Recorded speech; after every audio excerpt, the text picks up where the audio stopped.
Bienvenidos. Esta es la clase de ciclo de Krebs, cadena respiratoria y fosforilación oxidativa, perteneciente al curso de biología celular y tisular. Como verán, en esta clase trabajaremos con tres vías metabólicas destinadas principalmente a la generación de energía dentro de la célula y en particular ocurren en un organelo, que es la mitocondria, ¿sí? La mitocondria está delimitado por una membrana mitocondrial externa y a su vez cuenta con una membrana mitocondrial interna que presenta estas invaginaciones que forman lo que llamamos crestas mitocondriales. Dentro de esta membrana mitocondrial interna encontramos la matriz mitocondrial. En esta matriz vamos a encontrar enzimas pertenecientes a vías metabólicas y también ADN mitocondrial y algunos ribosomas para la síntesis de proteínas propias de este organelo. Perdón. Así es como se ve la mitocondria, la estructura de la mitocondria en un microscopio electrónico con la membrana externa delimitando el organelo y las distintas crestas mitocondriales hacia el interior del mismo. Bien, para comenzar debemos repasar cuáles son las fases del metabolismo aeróbico, es decir, el metabolismo que ocurre en presencia de oxígeno, ¿sí? Lo primero es la oxidación de los distintos nutrientes que contienen energía, que pueden ser glucosa, ácidos grasos o aminoácidos. La oxidación de la glucosa ya la estudiamos en una vía metabólica que se llama glucólisis y que tiene como producto el piruvato, ¿sí? Esto se genera en el citosol y este piruvato puede ingresar a la mitocondria y formar otro metabolito a través de su oxidación que se conoce como acetilcoenzima A o acetil-CoA. También la oxidación de otros nutrientes como los ácidos grasos y los aminoácidos dan origen a este mismo metabolito, el acetil-CoA, ¿sí? Luego de su oxidación. No estudiamos estas vías metabólicas hasta el momento, pero sí sepan que por su oxidación se va a generar acetilcoenzima A. Así que este metabolito constituye una encrucijada metabólica donde convergen distintas vías de oxidación o vías degradativas catabólicas para dar la misma molécula. En una segunda fase, este acetilcoenzima A va a continuar siendo oxidado, ¿sí? Completamente en el llamado ciclo de Krebs, ¿sí? Donde se va a generar dióxido de carbono como la forma más oxidada en que podemos encontrar el carbono, y a su vez se van a generar a través de estas oxidaciones cofactores reducidos. Acá están esquematizados como que salen los electrones y son almacenados en cofactores reducidos como el NADH y el FADH2, ¿sí? En una tercera y última etapa que también ocurre en la mitocondria, en particular en la membrana mitocondrial interna, estos cofactores reducidos van a ceder sus electrones que a través del pasaje por distintos transportadores van a llevar a la acumulación de cierta energía capaz de impulsar la síntesis de ATP, es decir, la fosforilación de ADP para dar ATP. Y en el camino el oxígeno va a ser quien reciba esos electrones reduciéndose a agua. Estas fases 2 y 3 es lo que vamos a estudiar en esta clase. Entonces, para empezar, recuerden que partíamos de la acetilcoenzima A, ¿sí? Que se tiene que encontrar en la mitocondria, se genera en la mitocondria, y es el producto de la oxidación de los ácidos grasos, los aminoácidos y la glucosa, ¿sí? De la degradación de estos nutrientes se obtiene este grupo acetilo, ¿sí? Que en realidad contiene únicamente 2 carbonos, y en la acetilcoenzima A se encuentran unidos esos 2 carbonos a través de un enlace tioéster a la coenzima A, ¿sí? Así que esta es una estructura simplificada de esta molécula, pero tengan en cuenta que la coenzima A tiene toda esta estructura en realidad, ¿sí? tiene una región que es un nucleótido de adenina, otra porción de la molécula proviene del ácido pantoténico, que es la vitamina B5, y otra parte que es se conoce como mercaptoetilamina, ¿sí? Es este grupo, acá marcado en rosado, el grupo sulfidrilo, ¿sí? El que se une al grupo acetilo, ¿sí?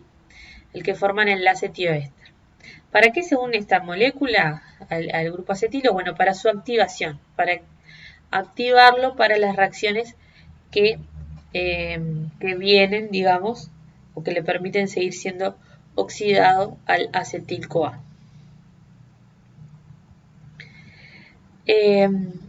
Una de las vías de síntesis de acetil-CoA, como yo les decía, es a partir de la glucosa, ¿sí? Recuerden que la oxidación de la glucosa va a dar piruvato, que es una molécula de 3 carbonos, en el citosol. ¿Tá? La glucólisis es una vía citosólica. Así que este piruvato puede ser transportado luego a la mitocondria para dar origen al acetil-CoA. Eso ocurre a través de una reacción catalizada por el complejo piruvato deshidrogenasa, ¿sí? Este piruvato de 3 carbonos va a ser descarboxilado, ¿sí? En una reacción oxidativa, es decir, que se van a perder electrones. El piruvato se transforma en acetil-CoA, ahora tengo 2 carbonos y se libera una molécula de dióxido de carbono o CO2. ¿Tá? Se genera un cofactor reducido que es el NADH, que es quien almacena los electrones que se liberan de esta oxidación, y el acetilo va a quedar unido a la coenzima A, ¿tá? Que es necesaria para esta reacción. Acá están todos los cofactores que participan de la reacción. Como les decía, esta es una reacción que ocurre en la matriz mitocondrial, así que este piruvato necesita ingresar a la mitocondria luego de formarse en el citosol. Este complejo piruvato deshidrogenasa es muy particular, principalmente por su magnitud, su tamaño. Está formado por 3 actividades enzimáticas diferentes, acá esquematizadas como E1, E2 y E3, que participan en distintas fases de la reacción y cada una de ellas se encuentra en muchísimas copias. Entonces forman un gran complejo de 50 nanómetros de diámetro que incluso se puede visualizar en un microscopio electrónico, ¿sí? Fácilmente, que eso no es tan común para las proteínas. Como les decía, requiere de varios cofactores para su actividad, que son el pirofosfato de tiamina, el NADH, que es el NAD en realidad, que es quien recibe los electrones, se transforma en NADH, ácido lipoico, coenzima A, que es la que se va a unir al acetilo, y un grupo FAD. Pero no solamente la piruvato deshidrogenasa es la fuente de acetilcoenzima A, que es esta molécula que está acá, ¿sí? Sino que a partir de otros nutrientes y otras vías metabólicas se puede generar el mismo acetil-CoA, como les decía al principio de la clase. A través de la oxidación de los ácidos grasos, por la beta-oxidación, a través de la degradación de cuerpos cetónicos, que son provenientes de ácidos grasos también, a través de la oxidación del etanol, también se genera acetil-CoA, y también a través de piruvato, los aminoácidos pueden dar acetil-CoA como producto de su degradación, algunos aminoácidos. Bien, una vez formado ese acetil-CoA en la mitocondria, el metabolismo aeróbico continúa a través del ciclo de Krebs. En esta vía, que es muy particular porque es una vía cíclica, se van a oxidar completamente los 2 carbonos contenidos en ese grupo acetilo a 2 moléculas de dióxido de carbono, ¿sí? El estado de mayor oxidación que puede presentarse el carbono.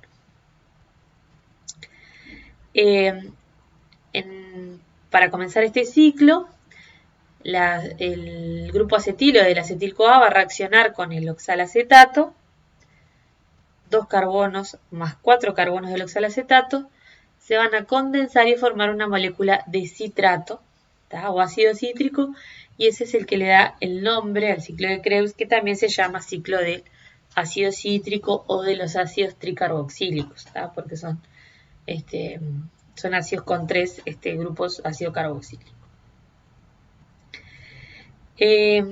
Luego de la oxidación, en distintas reacciones, que ahora vamos a ir viendo algunas de ellas, se van a ir oxidando, este citrato se va a ir oxidando, liberando 2 moléculas de CO2, y luego de una vuelta de ciclo el oxalacetato se regenera y está listo para reaccionar con una nueva molécula de acetil-CoA. Por eso es una vía cíclica. Además, y lo más importante, es que a partir de las oxidaciones que se dan en estas reacciones oxidativas que se dan en esta vía, se van a liberar electrones, justamente por ser una oxidación, que se almacenan en cofactores reducidos que son NADH y FADH2. En este esquema se visualizan todas las reacciones que se dan en el ciclo de Krebs con las estructuras correspondientes. No es la idea que conozcan o memoricen todas las moléculas que forman parte de este ciclo ni las reacciones, pero sí de qué se trata, cuáles son los tipos de reacciones que hay, cuáles son los reactivos y productos. Como les decía, la vía de entrada de átomos de carbono al ciclo de Krebs es a través del acetil-CoA, ¿sí? Que en una reacción catalizada por la citratosintasa va a condensar los átomos del oxalacetato con los del acetilo, formando una molécula de 6 carbonos que se llama citrato. ¿Tá? Después se van a dar una serie de oxidaciones y luego de ellas se van a dar reacciones que permiten regenerar el oxalacetato y continuar el ciclo, como lo dice acá. ¿Sí? Acá está esquematizado que los electrones van a ser almacenados en forma de NADH y de FADH2, y como vamos a ver, también hay una reacción que permite formar directamente energía en forma de GTP. Para empezar vamos a ver la reacción 1, que es la condensación. Vamos a ver solo algunas de las reacciones del ciclo. En la condensación catalizada por la citratosintasa. ¿Sí? Como les decía, este acetil-CoA está unido por un enlace tioéster a la coenzima A y está activado para su reacción con el oxalacetato. Esta reacción sería desfavorable desde el punto de vista energético, pero la hidrólisis de este enlace de alta energía es lo que impulsa la reacción y hace que sea irreversible en la célula. Entonces, en esta reacción de condensación se pierde la coenzima A y se forma esta molécula de citrato que tiene 3 grupos carboxílicos, ¿sabe? Por eso es un ácido tricarboxílico. ¿Hay otras reacciones particulares? Bueno, si lo viéramos en la vía, después hay una deshidratación, una reacción de isomerización, hasta llegar a la reacción de la isocitrato deshidrogenasa, que lo que hace es catalizar una descarboxilación oxidativa, igual que la reacción que le sigue, que es la de la alfa-cetoglutarato deshidrogenasa. En ambos casos lo que ocurre es la pérdida de un grupo CO2, que acá debería estar esquematizado y no sale en la diapositiva, y la oxidación de la molécula. Por eso es una descarboxilación oxidativa y son dos reacciones análogas. En estos dos pasos es que se oxidan los 2 carbonos provenientes del acetilo de la acetilcoenzima A. Los electrones que se liberan de esa oxidación se almacenan en cofactores reducidos como el NAD y se transforman en NADH. Otra reacción que vale la pena mencionar es la reacción número 6, que es la de la succinato deshidrogenasa, donde esta molécula es oxidada y se almacenan electrones en un grupo FAD reduciéndose a FADH2. Esta enzima se encuentra en la membrana mitocondrial interna y forma parte también no solamente del ciclo de Krebs, sino de la cadena transportadora de electrones, que es la otra vía que vamos a estudiar en un ratito. Otra reacción que es interesante analizar es la de la succinil-CoA deshidrogenasa. Esta reacción, esta enzima cataliza una fosforilación a nivel de sustrato. Recuerden que uno de los mecanismos de síntesis de ATP en la célula es la transferencia de un grupo fosfato de una molécula de alta energía con un enlace fosfato de alta energía al ADP para formar ATP. El otro mecanismo de síntesis de ATP es la fosforilación oxidativa, que es lo que vamos a estudiar al final de la clase. Entonces, en esta reacción catalizada por la succinil-CoA, acá debería ser sintetasa, disculpen, ¿sí? Dice deshidrogenasa, pero es sintetasa. Por la succinil-CoA sintetasa se forma un intermediario, ¿sí? Fosforilado, que luego, por la energía liberada al romper un enlace tioéster presente en el succinil-CoA, va a permitir la fosforilación de una molécula de GDP, ¿sí? Es análogo al ADP, ¿sí? Cuando se fosforila va a formar un nucleótido de guanina trifosfato, o sea, un GTP, que luego puede intercambiar con el ATP ese grupo fosfato y es como haber generado una molécula de ATP directamente. Entonces, en esta vía de oxidación del acetil-CoA se dan, en resumen, oxidaciones, ¿sí? Se oxidan los dos carbonos provenientes del acetilo a dos moléculas de CO2, ¿sí? Se oxidan completamente los dos carbonos que entraron, se oxidan a CO2. En el camino se va a generar una molécula de GTP que es análogo al ATP y además se van a generar cofactores reducidos, que es otra forma de energía, ¿sí? Vamos a ver que en la cadena respiratoria esos equivalentes de reducción se van a utilizar para la síntesis de más ATP.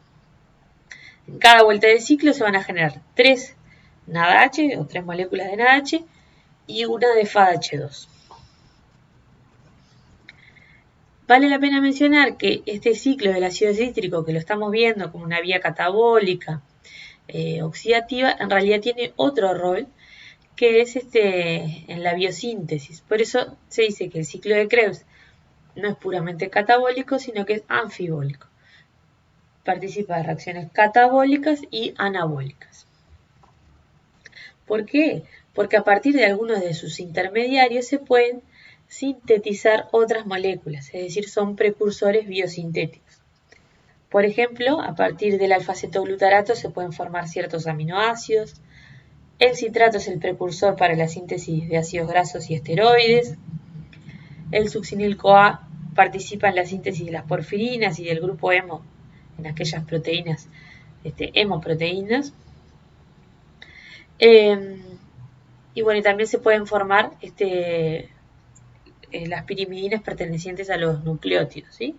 Es decir, que no solamente va a participar en la generación de energía, sino también en la biosíntesis. ¿Cómo se regula la velocidad del ciclo de Krebs? ¿Tá? Así como para otras vías metabólicas, como para la glucólisis, vimos que había algunas enzimas claves, ¿sí?, que catalizan pasos irreversibles y son las más reguladas. Acá pasa lo mismo. Si hay algunas enzimas, que se les llama enzimas reguladoras, que catalizan los pasos más irreversibles y que tienen distintos moduladores alostéricos generalmente relacionados a la carga energética de la célula, ¿sí? Por ejemplo, el ADP, que es un indicador de que la energía de la célula está disminuida, es decir, se ha hidrolizado mucho ATP. Cuando aumenta el ADP, señaliza para ciertas enzimas del ciclo de Krebs que aumente su velocidad, ¿sí?, para formar más energía justamente. Por ejemplo, va a actuar sobre la citrato sintasa y sobre la isocitrato deshidrogenasa. También, por ejemplo, los cofactores reducidos cuando se encuentran aumentada la forma reducida, ¿sí? Un indicador de alta carga energética en realidad, van a actuar de la forma inversa, inhibiendo las enzimas clave del ciclo de Krebs de forma de dejar de producir tanta energía cuando no necesita. Las enzimas más reguladas son el complejo piruvato deshidrogenasa, que no forma parte del ciclo de Krebs, pero también es muy regulado, la citrato sintasa, la isocitrato deshidrogenasa y la alfa-cetoglutarato deshidrogenasa. Recuerden que estas dos son las que catalizan las descarboxilaciones oxidativas, es decir, que son los pasos donde se oxidan los dos carbonos provenientes del acetil-CoA. Bien, ¿qué pasa luego con esos cofactores reducidos que se generaron en el ciclo de Krebs? Bueno, ahora vamos a pasar entonces a la cadena respiratoria y a la fosforilación oxidativa, ¿sí? Que es la fase final donde ya se oxidaron todos los carbonos provenientes de aquella glucosa o los ácidos grasos o los aminoácidos y me quedan los cofactores NADH y FADH2 con esa energía almacenada en forma de equivalentes de reducción.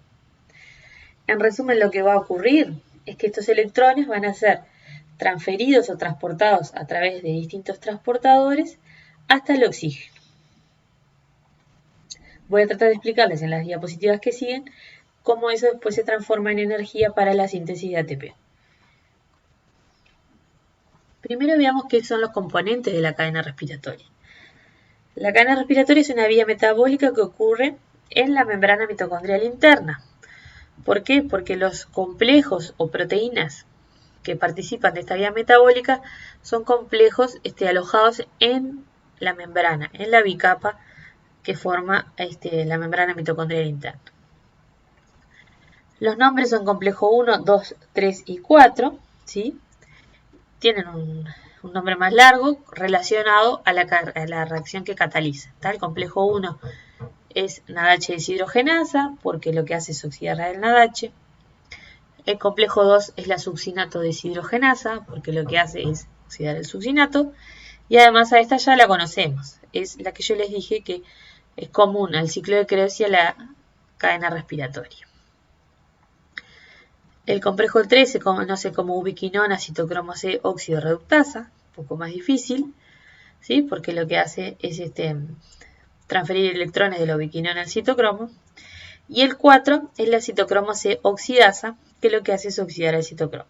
¿Tá? Estos son los componentes proteicos o complejos transmembrana. También hay componentes de la cadena respiratoria que son solubles en la membrana.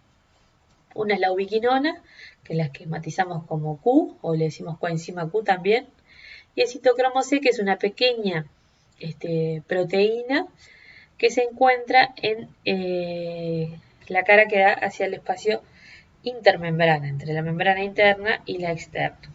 ¿Sí? No está embebida en la membrana mitocondrial interna, sino que está sobre la superficie.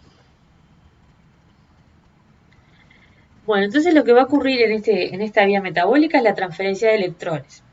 Así, cada complejo mitocondrial va a tener distintos grupos, los grupos prostéticos o cofactores, que justamente lo que hacen es transportar electrones de diferentes formas. Algunos permiten el pasaje de un electrón, de a uno, digamos, como ion hidruro, ¿sí? Es decir, esquematizado con H-, como que en realidad son dos electrones más un hidrógeno, o como un átomo de hidrógeno, ¿sí? Un protón más un electrón. Entonces, como les decía, cada complejo va a tener distintos transportadores que pueden ser centros ferrosulfurados, como este que está acá, ¿sí? Donde la proteína contiene algunos átomos de azufre, los aminoácidos cisteína, capaces de coordinar átomos de hierro, que son quienes transfieren y reciben los electrones. También grupos hemo de distintos tipos, ¿tá? Los grupos hemo son grupos prostéticos que contienen algunas proteínas, ¿tá? Es una parte que no son aminoácidos, sino que es una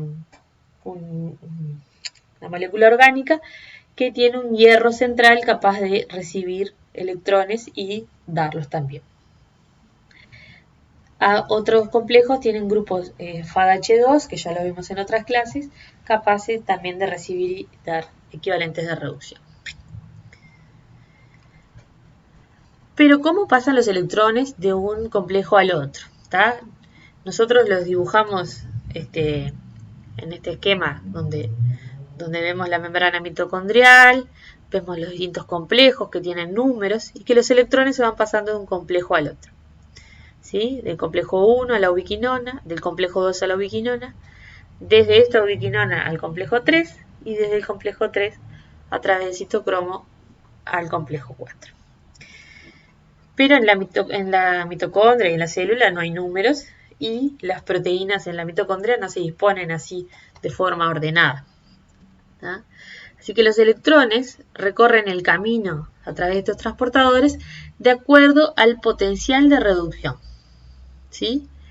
Cada complejo, cada grupo transportador va a tener un potencial de reducción característico dado por su estructura que es lo que va a guiar el transporte de los electrones. ¿Cómo se van a mover los electrones? Desde transportadores con menor potencial de reducción, es decir, más negativo, hasta los transportadores o las moléculas que tengan mayor potencial de reducción o más positivo. Por eso los electrones van a ir desde el NADH y el succinato, ¿tá? hasta el oxígeno, que es el que tiene mayor potencial de reducción, que lo podríamos pensar como que es el que tiene más ganas de recibir electrones. ¿sí? Eso es lo que determina el orden en el que se mueven esos electrones. Acá lo que está esquematizado son los grupos prostéticos que contiene cada uno de estos complejos. Entonces vamos a ir viendo parte por parte de esta cadena transportadora. ¿tá?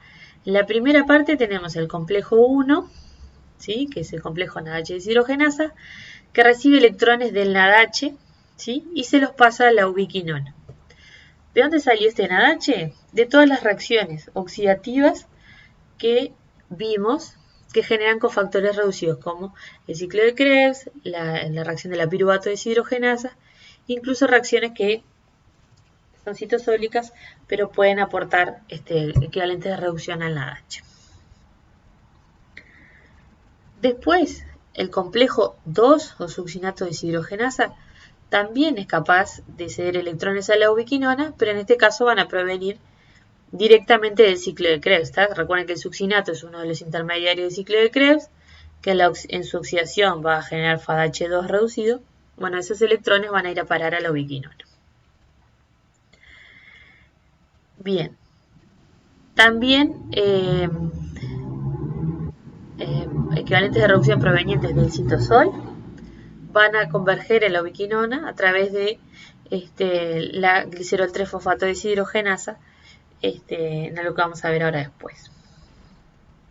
También en la mitocondria se va a dar la oxidación de los ácidos grasos, una vía que no estudiamos, pero que sepan que existe, que los ácidos grasos son degradados en la mitocondria y en esa oxidación también se generan cofactores reducidos que van a ser transportados hasta la ubiquinona.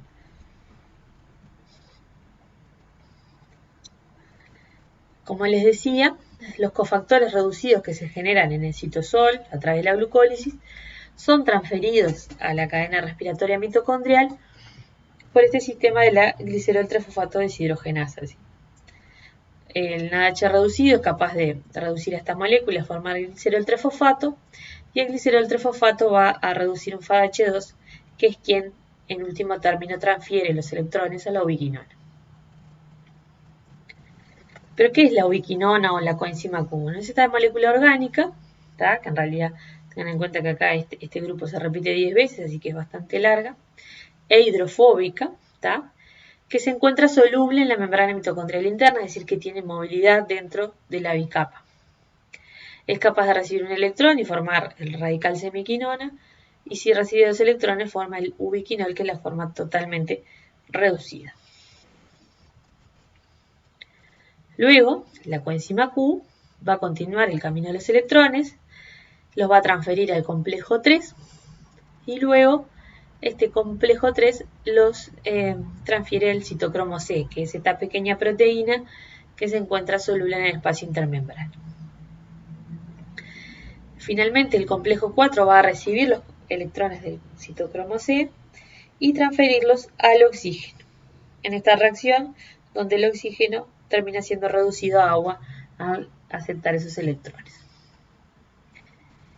Bien, entendimos que los electrones se van pasando de un complejo al otro, ¿sí? Pero ¿dónde está la generación de energía en este proceso? El pasaje de los electrones a través del complejo 1, 3 y 4, por el mecanismo por el cual se transfieren, ¿sí? Nosotros lo vemos de forma resumida, ¿sí? Pero es un poco más complejo, va acompañado del bombeo de protones desde la matriz hacia el espacio intermembrana, ¿sí? Protones o hidrogeniones, como le quieran llamar. Es decir, que a medida que se van transportando electrones por la cadena respiratoria, se van acumulando hidrogeniones o protones en el espacio intermembrana. Esto que genera una diferencia de concentración de protones, ¿sí? Recuerden que la concentración de protones la llamamos pH también, la relacionamos con el pH. Y también una diferencia de carga. Recuerden que estos hidrogeniones tienen carga positiva, así que hay un gradiente, que es otra palabra para llamarla esa diferencia, electroquímico, ¿sí? Químico porque hay diferencia de concentración y eléctrico porque hay diferencia de carga.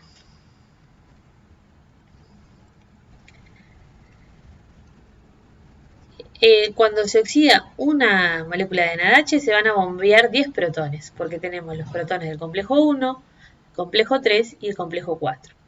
Son 4, 4 y 2, suman 10. Cuando lo que se oxida es una molécula de FADH2 proveniente del ciclo de Krebs, se bombean 6 protones.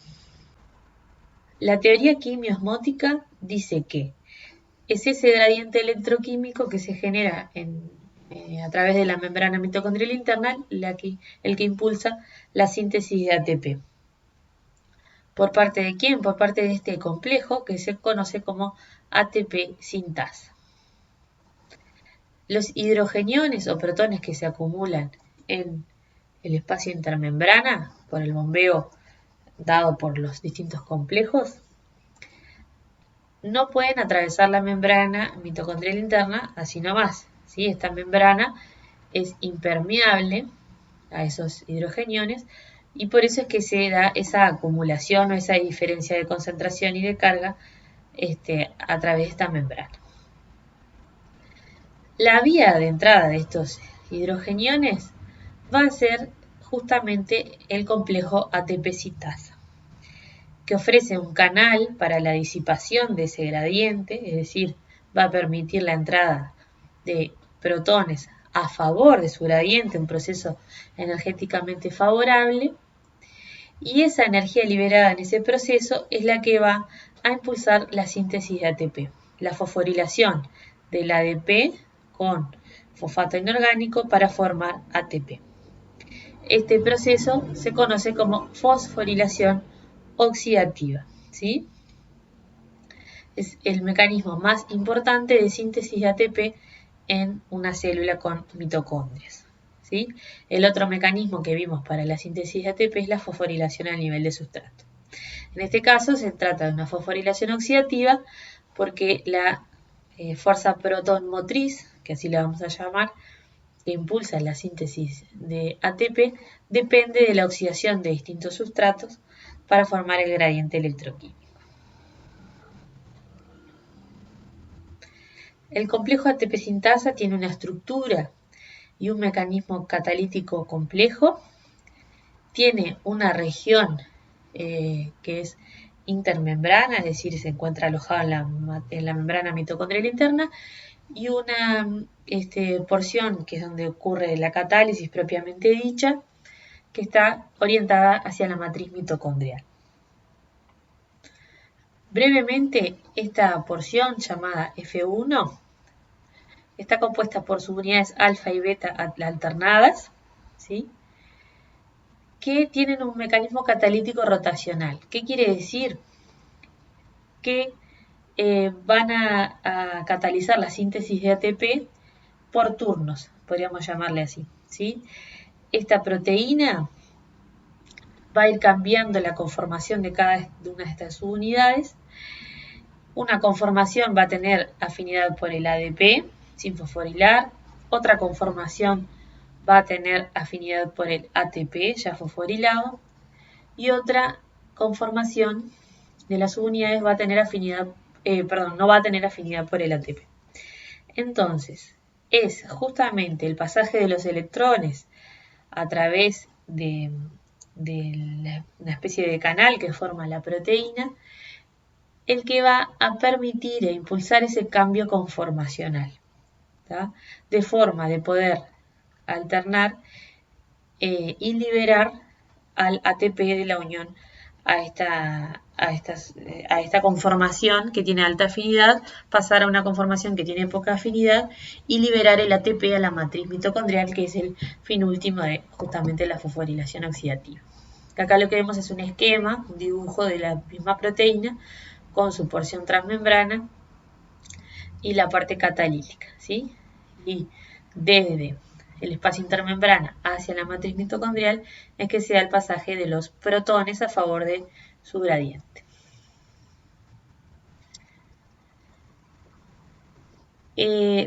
La oxidación de los sustratos, ¿sí? NADH y FADH2, van a determinar un consumo de oxígeno, ¿no?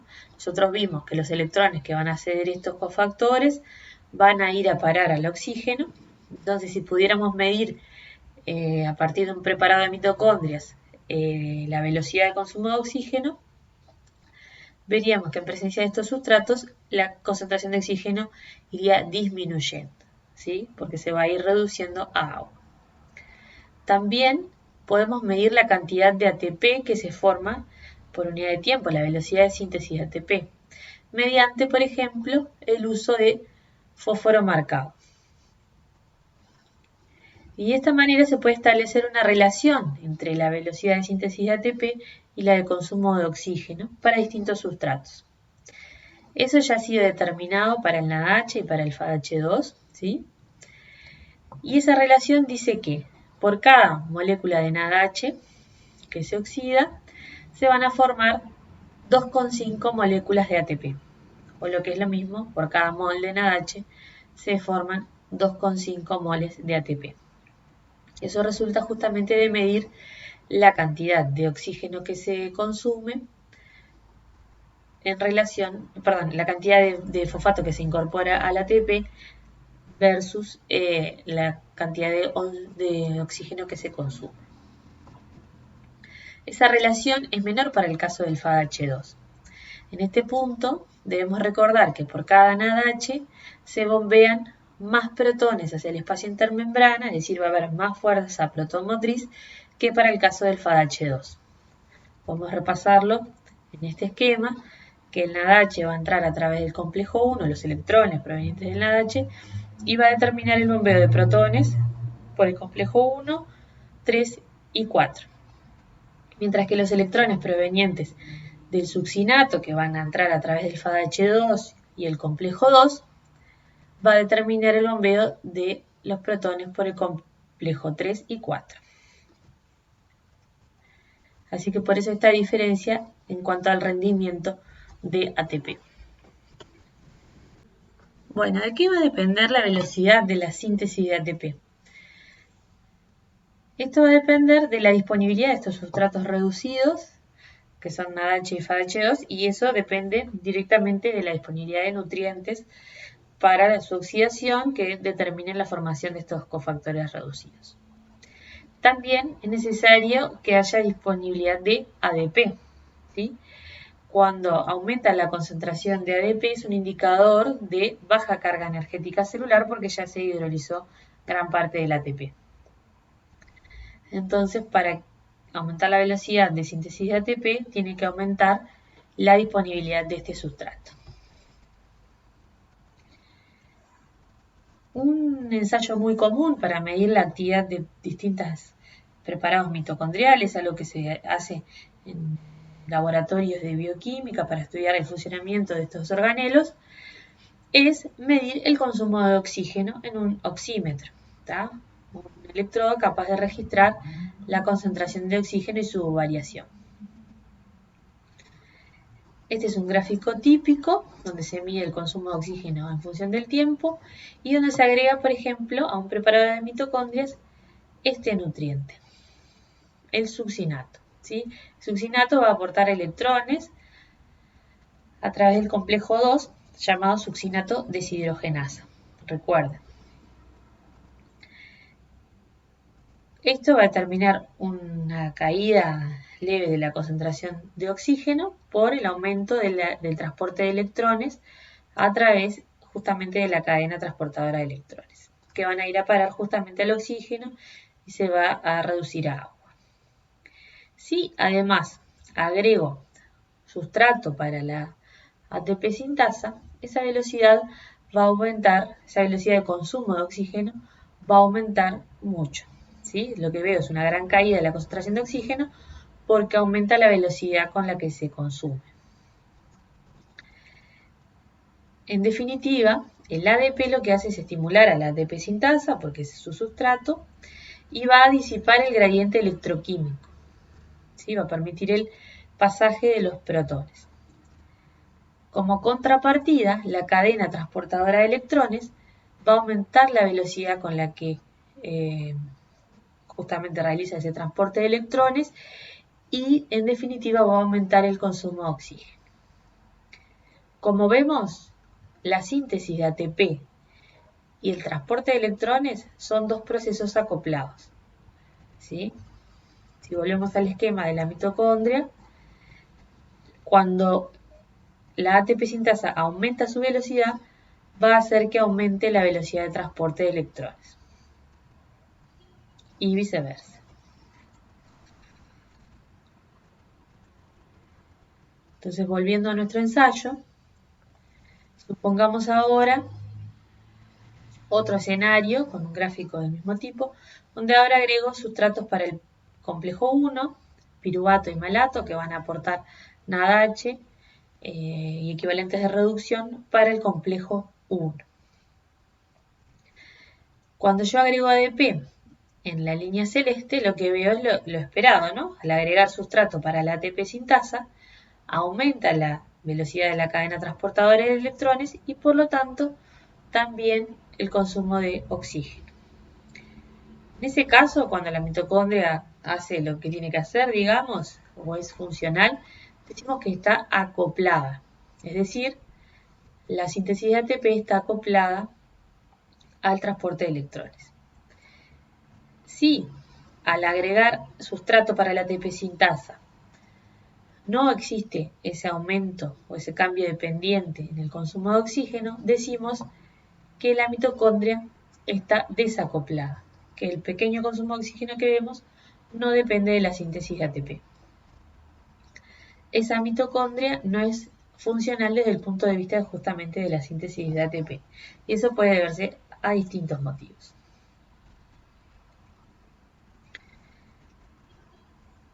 Un mecanismo fisiológico de desacoplamiento de la cadena de transporte de electrones permite la generación de calor en mitocondrias del tejido adiposo marrón. Este tejido adiposo lo vamos a encontrar en recién nacidos y en estas mitocondrias lo que se expresa es una proteína que se llama termogenina o UCP1 que se ubica en la membrana mitocondrial interna, acá la vemos esquematizada, y lo que ofrece es un pasaje alternativo para los protones y lo que hace en definitiva es disipar el gradiente electroquímico sin síntesis de ATP. Veamos el esquema, tenemos el espacio intermembrana, la membrana mitocondrial interna, la matriz. La cadena transportadora de electrones va a hacer que los protones se acumulen en el espacio intermembrana y normalmente es la ATP sintasa la que utiliza este gradiente dejando pasar algunos protones para la síntesis de ATP. En estas mitocondrias que tienen expresión de UCP1, los protones pasan a través de un canal directo que no está acoplado a ningún proceso como la síntesis de ATP, sino que simplemente es un pasaje o un canal para estos hidrogeniones. Así que lo único que se va a generar es calor, ¿sí? No se va a utilizar esa energía en la síntesis de ATP, sino para generar calor, que es importante en la regulación de la temperatura corporal en recién nacidos. Para resumir un poco lo que vimos en la clase, vamos a ver este esquema que resume el metabolismo aeróbico, ¿sí? Los ácidos grasos, glucosa y aminoácidos sabemos que son degradados por distintas vías metabólicas a acetilcoenzima A, ¿sí? No estudiamos todas estas vías, sino que por ahora estudiamos solamente la oxidación de la glucosa a través de la glucólisis. El acetil-CoA en el interior de la mitocondria va a ser oxidado a través del ciclo de Krebs completamente a dióxido de carbono. Los productos del ciclo de Krebs, además de este CO2, va a ser una molécula de GTP análogo al ATP y equivalentes de reducción o electrones almacenados en forma de NADH y FADH2. En la cadena transportadora de electrones se va a dar un pasaje de estos electrones a través de distintos complejos en un proceso en el cual se va a consumir oxígeno y se va a reducir agua y se va a generar un gradiente de protones, un gradiente electroquímico que se utiliza como fuerza protonmotriz para impulsar la síntesis de ATP en la mitocondria, en lo que conocemos como fosforilación oxidativa. Eso es básicamente lo que vimos hasta ahora sobre el metabolismo aeróbico en células con mitocondrias. Desde el punto de vista energético, el metabolismo aeróbico es considerablemente más rendidor en términos de generación de ATP que la oxidación anaeróbica, por ejemplo, de la glucosa, si tomamos como ejemplo a este nutriente, la glucosa. Esta es una tabla que muestra en cada etapa de la oxidación de la glucosa cuántos ATP se van a generar, ya sea directamente por la vía metabólica que se trate o por la generación de cofactores reducidos que después en la mitocondria se utilizan para sintetizar ATP. Entonces, la glucólisis, que sería el proceso anaerobio, que no requiere oxígeno, se generan 2 ATP por molécula de glucosa y 2 NADH, que estos luego en la mitocondria por fosforilación oxidativa van a rendir también ATP. Dependiendo de qué forma entran en la mitocondria, se forman 3 o 5 ATPs. Luego, el producto de la oxidación de la glucosa es el piruvato. Este piruvato, en presencia de una mitocondria, en presencia de oxígeno, puede ser oxidado a acetil-CoA generando NADH, que también va a dar ATP después en la cadena respiratoria. Ese acetil-CoA puede seguir siendo oxidado en el ciclo de Krebs, generando más cofactores reducidos y generando también GTP o ATP directamente en esa vía. Entonces, la oxidación completa de glucosa a CO2 va a rendir entre 30 y 32 moléculas de ATP por mol de glucosa. Mientras que la oxidación anaeróbica, que es simplemente hasta acá, ¿sí? la que se da por la glucólisis, genera entre 5 y 7 moléculas de ATP finales. Así que el extraer toda la energía contenida en la glucólisis por la oxidación completa rinde mucho más ATP que solamente la oxidación a piruvato en forma anaeróbica. Bueno, para terminar la clase, quería ponerles este ejemplo de una enfermedad mitocondrial que ilustra la importancia del metabolismo aeróbico en una patología humana, ¿sí? Existen algunas enfermedades genéticas raras que se llaman enfermedades mitocondriales, donde se ve afectado un componente de la cadena respiratoria que determina un problema asociado a la generación de energía. Entonces les voy a leer este problema para ver algunas de las cosas que vimos en la clase. Un niño que nació luego de 40 semanas de gestación desarrolló en las primeras 24 horas de vida problemas respiratorios y a las 6 semanas problemas neurológicos y cardíacos, revelando a los exámenes la existencia de una miocardiopatía. Entre las 15 y 16 semanas se detectó además una acidemia láctica progresiva con un valor de pH de 7,3, siendo menor al rango normal, con valores de piruvato y de la relación lactato-piruvato elevados. La acidemia láctica persistió hasta que el niño murió de un paro cardiorrespiratorio a las 16 semanas de vida. Se evaluó la funcionalidad de las vías del metabolismo energético en el tejido cardíaco y se observó que las actividades de las enzimas de la vía glucolítica y de la piruvato deshidrogenasa eran normales. Estudios de resonancia paramagnética de electrones indicaron que el contenido de hierro de las mitocondrias era menor al normal y lograron identificar qué tipo de grupo prostético se hallaba afectado. Se purificaron mitocondrias del músculo cardíaco y se valoró su funcionalidad. Entonces, justamente con respecto a ese punto donde se evaluó el funcionamiento de esas mitocondrias del músculo cardíaco, se presentan los resultados acá.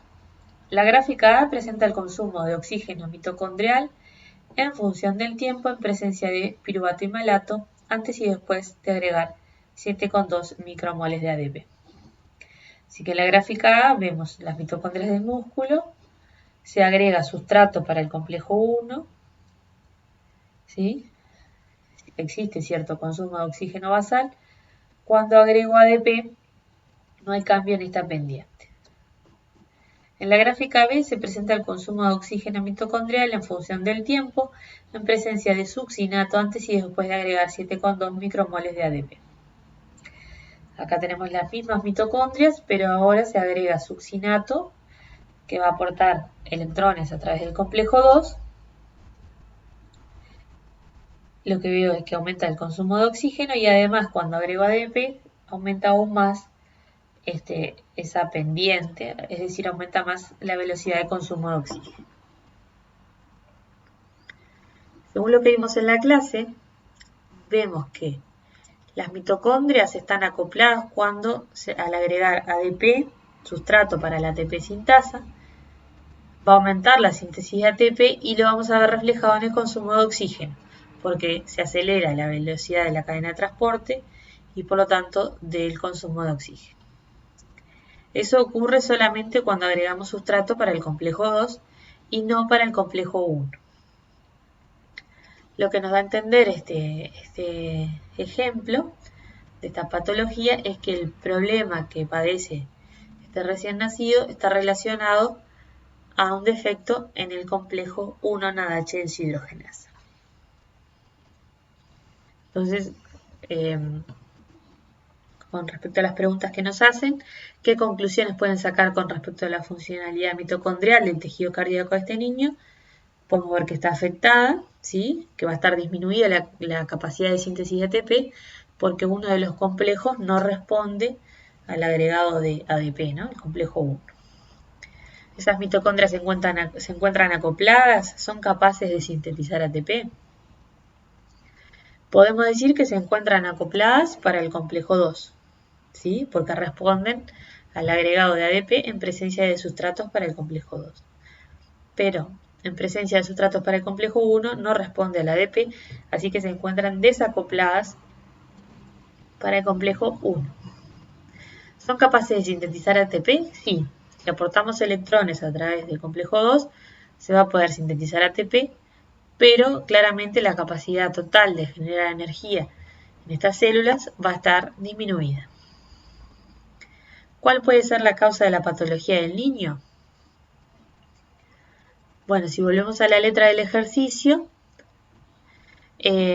vemos que hay una pista en la letra del mismo que dice que estudios de resonancia paramagnética de electrones indicaron que el contenido de hierro de las mitocondrias era menor al normal y lograron identificar qué tipo de grupo prostético se hallaba afectado.